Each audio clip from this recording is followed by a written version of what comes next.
Hello, my name is Zaria Miller, and today I will be discussing with you guys my scene analysis on The Great Gatsby, directed by Robert Markowitz. This film is a love story based on the romance between the main character Daisy and Gatsby, Carey Mulligan starring as Daisy, and Leonardo DiCaprio starring as Gatsby.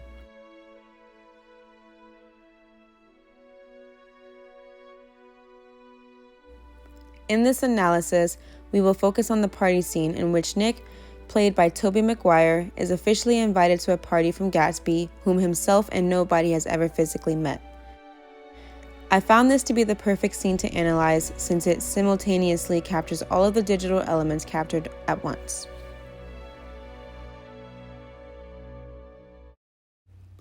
In this analysis, we will discuss the topics of narration, sound using diegetic, non-diegetic sound, and on-screen sound,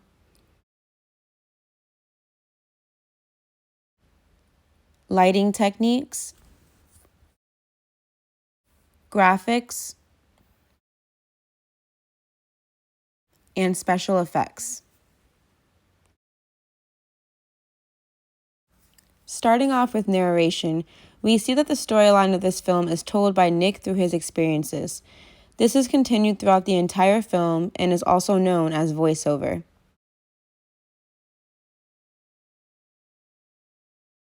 This helps the audience follow along with the storyline to ensure no gaps are missed, as well as connecting with the storyline. Let's take a quick look at the narration that was displayed in this film. You see, the rest of New York simply came, uninvited. The whole city packed into automobiles, and all weekend, every weekend, ended up at Gatsby's.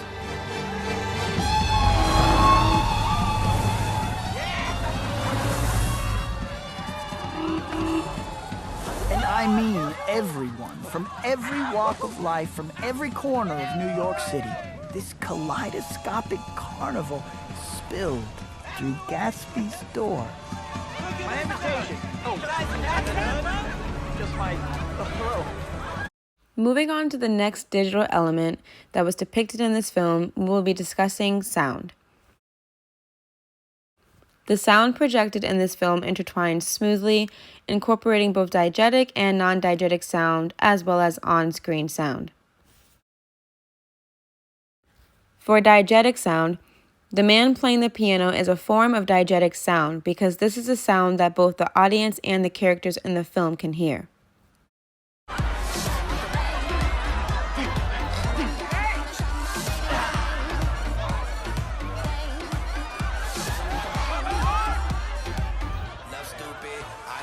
Another form of diegetic sound are the trumpets that are playing in the background while the soundtrack is playing. You can faintly hear trumpets and other instruments playing, but you also see them being played as well.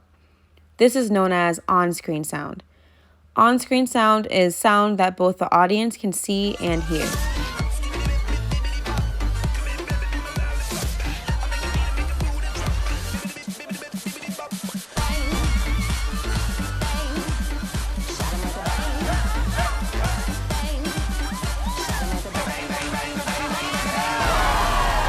These instruments are the music that is assumed to be what the characters at the party are hearing while they are dancing. For non-diegetic sound, this is sound that only the audience can hear. This can include the soundtrack from the film or even the narration from Nick. Nobody at this party can hear Nick's narrative, nor can they hear the background music, the soundtrack, which is in the film. Caravansary of billionaire playboy publishers and their blonde nurses. Heiresses comparing inheritances on Gatsby's beach. My boss, Walter Chase, losing money at the roulette tables. Gossip columnists alongside gangsters and governors exchanging telephone numbers. Film stars, Broadway directors, morality protectors, high school defectors, and Ewing Klipspringer, dubious descendant of Beethoven.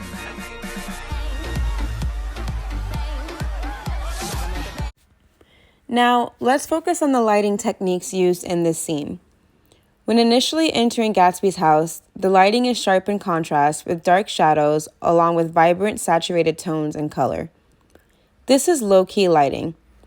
But when entering the party, we see the lighting instantly change to high-key lighting with the room extremely vibrant and colorful. The scene then went back to low-key lighting for a few minutes when Nick and Jordan, played by Elizabeth Debicki, went into what they thought was a secluded room and were discussing the mystery of Gatsby. The lighting was low and dark in contrast and gives that particular scene suspense and curiosity. Phooey, I've met him. Really? Which one? The prince? The spy? The murderer? I cannot find anyone who knows anything real about Mr. Gatsby. Well, I don't care. He gives large parties, and I like large parties. They're so intimate. Small parties, there isn't any privacy. Moving on to our next digital element, the graphics used in this scene were also enhanced. Take a look at Jordan, for example. The design of her dress is very sparkly and distracting. In reality, if you were to take a picture of someone that has excessive jewelry on, it wouldn't be nearly as shiny as these enhancements were in this film. In this scene with Nick and Jordan, while they're in the dark room, you can see her dress shining super brightly, signifying that the sparkles in the dress have been enhanced.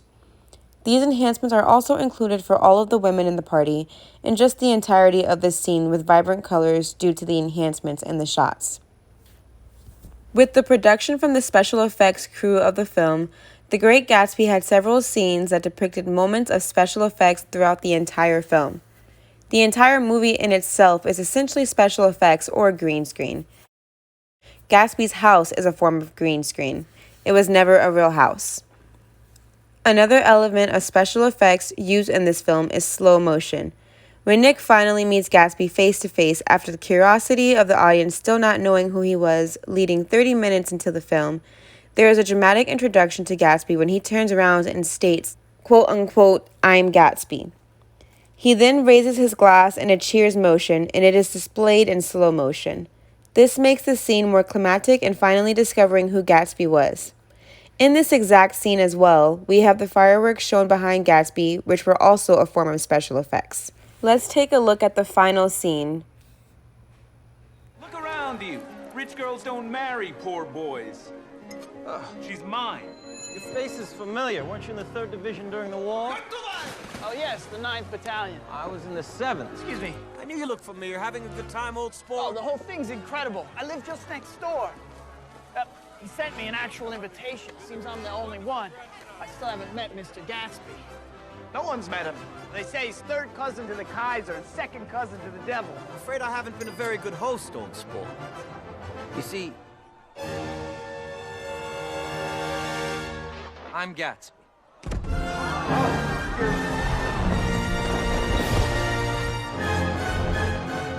His smile was one of those rare smiles that you may come across 4 or 5 times in life.